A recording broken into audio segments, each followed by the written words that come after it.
Good morning all, कैसे हो आप सब। आई होप सबने चैनल सब्सक्राइब कर दिया होगा, लेक्चर देख रहे होंगे। जिन्होंने नहीं किया वो कर दो, थोड़ा सा मोटिवेशन मिलेगा।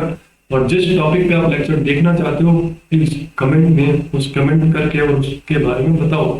मैं डेफिनेटली वो लेक्चर जल्दी से जल्दी अपलोड करूंगा। और ये ध्यान रखना, जून में जो नेट का एग्जाम होने वाला है वो आप सभी के लिए एक गोल्डन अपॉर्चुनिटी है, क्योंकि इस बार नेट के एग्जाम में सीटें काफी ज्यादा होंगी। क्योंकि दिसंबर 2022 और जून 2023 वाला जो एग्जाम है वो मर्ज हो गया है। और सीट्स ज्यादा होने के कारण जो है मेरिट कम जाएगी, तो सिलेक्शन होने के चांस ज्यादा है। इसलिए ये गोल्डन अपॉर्चुनिटी तुम्हें मिस नहीं करनी, ध्यान रखना। और भूलना मत, कमेंट में मुझे बताओ कौन से टॉपिक में तुम्हें डाउट है। मैं डेफिनेटली उसका लेक्चर जल्दी से जल्दी जो है वो अपलोड कर दूंगा। आज लिम्ब डेवलपमेंट इन वर्टिब्रेट अपन शुरू करने वाले हैं। और पहले मैं कुछ डायग्राम्स शो कर रहा हूँ, उनका स्क्रीनशॉट ले लो, डायग्राम बना लेना।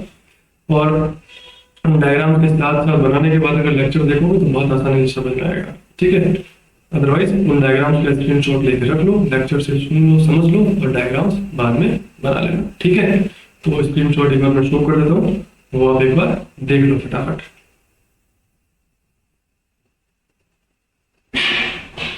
ठीक है, पहले इसका ले लो, ठीक है, इसका स्क्रीनशॉट ले लो, ठीक है। अब नेक्स्ट इस डायग्राम का स्क्रीनशॉट ले लो, ये बना लेना जरूर लास्ट में, है ना। और इसका स्क्रीनशॉट ले लो। और अब अपन लेक्चर शुरू करते हैं, ठीक है। तो बिना रुके शुरू करते हैं। और भूलना मत चैनल को सब्सक्राइब करना और लेक्चर पूरा देखना। कल इससे आगे अपन शुरू करेंगे।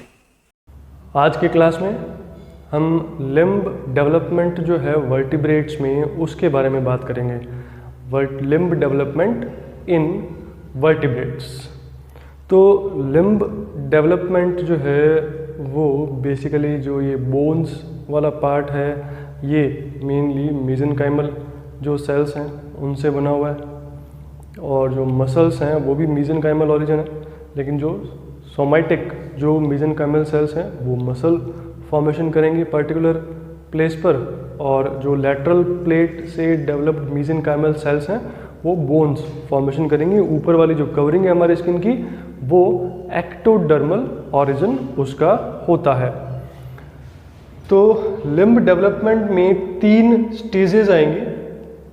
पहली स्टेज जो है वो स्टाइलोपोड, फिर सेकंड स्टेज यूगोपोड और फिर ऑटोपोड। यानी कि पहले हमारा ये वाला जो पार्ट है, ये वाला पार्ट बनता है, उसके बाद लिम्ब बड जो जनरेट होगी उससे फिर ये वाला पार्ट बनेगा, फिर इतना बनेगा, फिर इतना, फिर उससे आगे वाला, फिर उससे आगे वाला, और फिर सबसे लास्ट में ये जो फिंगर्स वगैरह हैं ये वाला पार्ट बनता है।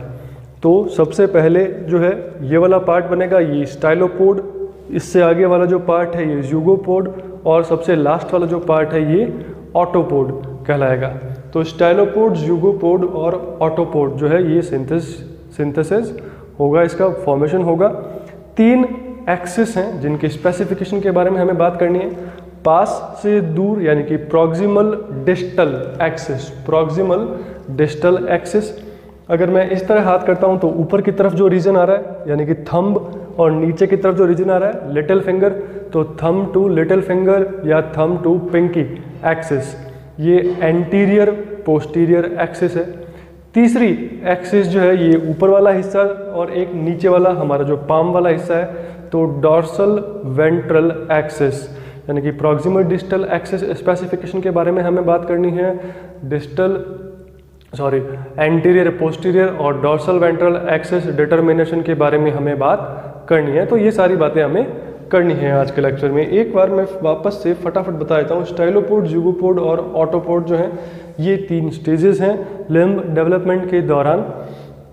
फोरलिम्ब जो है उसके अंदर जो ये बोन्स हैं यहाँ पर ह्यूमरस, रेडियस अल्ना और फिर कार्पल, मेटाकार्पल्स बनेंगी। इसी तरह से हैंडलिम्ब जो है उनके अंदर फीमर, टीबिया, फिबुला और टार्सल या मेटाटार्सल वाला पार्ट बनेगा।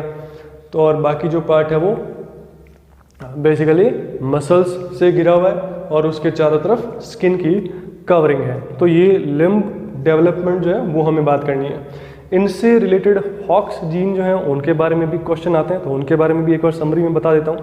हॉक्स जीन या होम्योटिक बॉक्स जीन, जिन्हें ऑर्गन आइडेंटिटी जीन्स भी कहा जाता है, जिनकी डिस्कवरी ड्रोसोफिला में की गई थी इनिशियली, लेकिन बाद में देखा गया कि मोस्ट ऑफ जो मेटाजोन्स हैं उनके अंदर ये हॉक्स जीन जो है प्रेजेंट रहती हैं सभी के अंदर।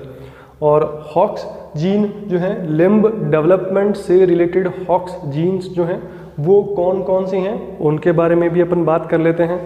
तो लिम्ब डेवलपमेंट से रिलेटेड जो हॉक्स जीन्स हैं वो हैं हॉक्स 9 और 10 पैरालॉक्स जो हैं। पैरालॉक्स मतलब hawks 9A, hawks 9B, hawks 9D, इस तरह से hawks 9 10A, hawks 10B, hawks 10D।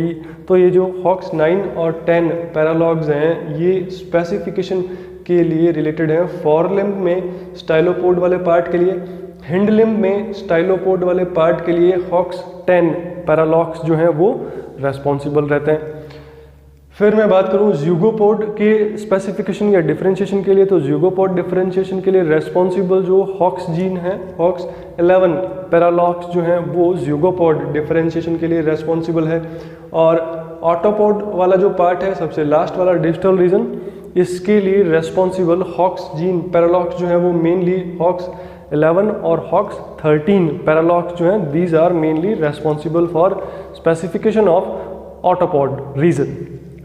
MIES 1, 2 जो है ये वाली जीन्स हैं, ये जीन्स भी जो है स्टाइलोपोड स्पेसिफिकेशन के लिए रेस्पॉन्सिबल हैं। ये जो हॉक्स जीन्स हैं दीज आर ट्रांसक्रिप्शन फैक्टर्स, और ये किसी स्पेसिफिक सेट ऑफ जीन के एक्सप्रेशन को रेगुलेट करते हैं।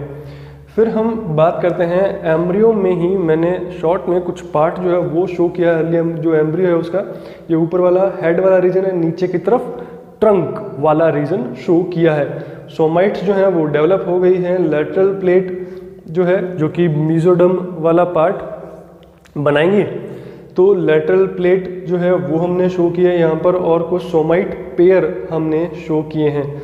तो मोस्टली जो चिक एम्ब्रियो में अगर मैं बात करता हूँ तो 15 से 19 जो पेयर ऑफ सोमाइट्स वाला रीजन है वहाँ पर इसे 4 लिम्ब फील्ड कहते हैं। बेसिकली 4 लिम्ब बड जो इनिशिएट होती है वो इस वाले रीजन में होती है। फिर बीच वाला ये फ्लैंकिंग रीजन है 19 to 26 जो पेयर ऑफ सोमाइट्स वाला रीजन है, और इसके नीचे की तरफ जो है आफ्टर 26 पेयर ऑफ सोमाइट जो उसके नीचे वाला जो रीजन है वहाँ पर हिंड लिम्ब बड जो है वो इनिशिएट होती है। ये एक्सपेरिमेंटली इनको प्रूव किया गया था, कुछ स्पेसिफिक जीन जो हैं उनका एक्टोपिक एक्सप्रेशन करवा के ये चीज़ प्रूव की गई थी।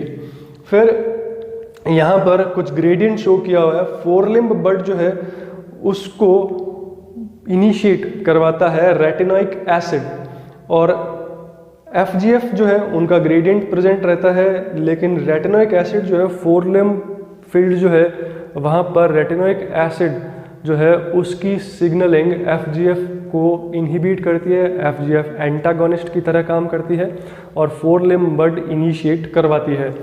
तो 4 लिम्ब बड इनिशिएशन जो है चिक में, माइस में, ह्यूमंस में रेटिनोइक एसिड की सिग्नलिंग जो है वो एक्सप्रेस करवाती है TBX5, एक ट्रांसक्रिप्शन फैक्टर है, उसकी जीन को।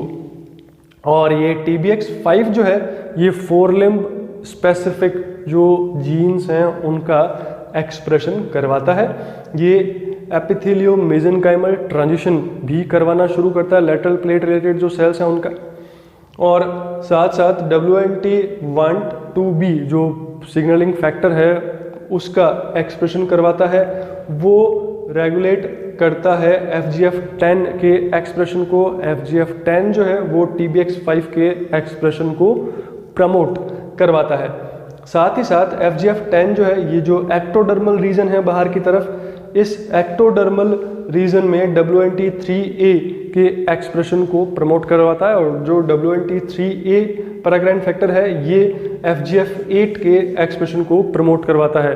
ये FGF8 भी पैराग्राइन फैक्टर है जो कि WNT3A के साथ मिलकर पॉजिटिव फीडबैक लूप की तरह काम करता है और FGF10 के एक्सप्रेशन को मेंटेन रखता है, और FGF10 TBX5 के एक्सप्रेशन को प्रमोट करवाता है। एक्टोपिक लोकेशन एक्सप्रेशन जो है उनके अंदर क्या देखा गया कि जो फ्लैंकिंग रीजन है इस 15 to 19 जो सोमैटिक पेयर वाला जो रीजन है, यहाँ पर अगर TBX5 का एक्सप्रेशन करवा दिया जाए मेसेंकाइमल सेल्स में तो एक एक्स्ट्रा 4 लिम्ब जनरेट होना शुरू हो जाता है। इसी तरह से TBX4 का एक्सप्रेशन अगर यहाँ पर पोस्टीरियर रीजन में कराया गया तो एक एक्स्ट्रा हिंड लिम्ब जनरेट होना शुरू हो जाता है। और ये जो बीच का रीजन है, 4 लिम्ब रीजन के पास में जो सेल्स है वहाँ पर TBX5 का एक्सप्रेशन एक्स्ट्रा 4 लिम्ब जनरेट करवाता है। हिंड लिम्ब रीजन के पास में जो फ्लैंकिंग रीजन है वहाँ पर TBX4 का ectopic expression extra hind limb generate करवाता है। और यहाँ पर बीच में अगर FGF10 शॉक्ड बीड्स जो है यानी कि FGF10 को अगर डाल दिया जाए तो यहाँ पर 4 लिम्ब और हिंड लिम्ब का मिक्सचर यानी कि काइमेरा बनना शुरू हो जाता है। तो ये जो एक्टोपिक लोकेशन एक्सप्रेशन है या FGF शॉक्ड बीड्स जो है, FGF10 शॉक्ड बीड्स जो हैं, उनको अगर मैं डालता हूँ एक्टोपिक लोकेशन पर तो ये जो है ये प्रूव कर रहे हैं कि कौन सा रीजन 4 लिम्ब बड इनिशिएशन के लिए है और कौन सा रीजन हिंड लिम्ब बड इनिशिएशन के लिए है।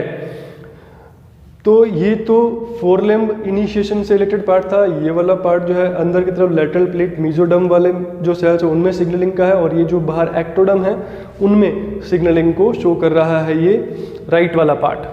फिर हिंड लिम्ब बड इनिशिएशन में अगर मैं बात करता हूँ तो जो चिक है, फिशेस हैं, ज़ेब्रा फिशेस वगैरह, उनके अंदर PIT-X1 जो जीन है, यहाँ पर क्वेश्चन मार्क इसलिए लगा हुआ है क्योंकि 4 लिम्ब बड इनिशिएशन के लिए तो जो सिग्नलिंग मॉलिक्यूल काम आ रहा है इनिशिएशन के लिए वो एक्सपेरिमेंटली प्रूव्ड हो चुका है कि वो रेटिनोइक एसिड है। लेकिन हिंड लिम्ब के लिए अभी तक ये जीन्स कैसे शुरू होती हैं एक्सप्रेस होना, ये अभी तक कंप्लीटली प्रोसेस डिस्कवर नहीं हुआ है, इसलिए हमने यहाँ पर क्वेश्चन मार्क लगाकर शो किया है। तो जो PIT-X1 ट्रांसक्रिप्शन फैक्टर है ये प्रमोट करवाता है TBX4 के एक्सप्रेशन को। चिक में या ज़ेब्रा फिशेस वगैरह जो है उनके अंदर अगर मैं बात करता हूँ हिंड लिम्ब इनिशिएशन की, TBX4 प्रमोट करवाता है WNT8 के एक्सप्रेशन को मेसोडर्मल सेल्स के अंदर लेटरल प्लेट वाली, और ये FGF10 को एक्सप्रेस करवाती है। FGF10 फिर एक्टोडर्मल जो सेल्स हैं उनके अंदर WNT3 और FGF8 के एक्सप्रेशन को प्रमोट करवाता है, और FGF8 जो है ये वापस से पॉजिटिव फीडबैक लूप चलाएगा। लेकिन अगर मैं माइस या मैमल्स के अगर अंदर बात करता हूँ तो यहाँ पर इनिशिएशन करवाता है हिंड लिम्ब बड का आइलेट जो जीन है वो करवाती है। आइलेट-1 जो है ट्रांसक्रिप्शन फैक्टर वो एक्सप्रेस करवाता है TBX4 और WNT और बीटा कैटनिन को। ये TBX4 WNT8C के एक्सप्रेशन को प्रमोट करवाती है, WNT और बीटा कैटनिन जो है ये FGF10 के एक्सप्रेशन को प्रमोट करवाते हैं, और फिर यहाँ पर एक्टोडर्मल सेल्स में ये फीडबैक पॉजिटिव फीडबैक लूप जो है ये चलता है। तो ये लिम्ब बड इनिशिएशन से रिलेटेड सिग्नलिंग जो है वो हमने यहाँ पर शो की है, और लिम्ब बड कहाँ पर बनना शुरू होगी वो हमने यहाँ पर डायग्रामेटिकली शो किया है। ओके फ्रेंड्स, तो आज इतना ही बात करते हैं। जितना अब तक पढ़ लिया हमने उसको रिवाइज करो, और लगभग 5 या 7 मिनट्स के मैंने टॉपिक वाइज जो नोट्स हैं, जो लेक्चर्स हैं वो डाल रखे हैं। ठीक है, तो प्लेलिस्ट एक बार देखना, बहुत सारी यूट्यूब चैनल पर अपने बनी हुई है। और आज जितना पढ़ा उससे आगे का पार्ट कल इसी टाइम पर अपन कंप्लीट करते हैं। ओके, थैंक यू, कल मिलते हैं, बाय।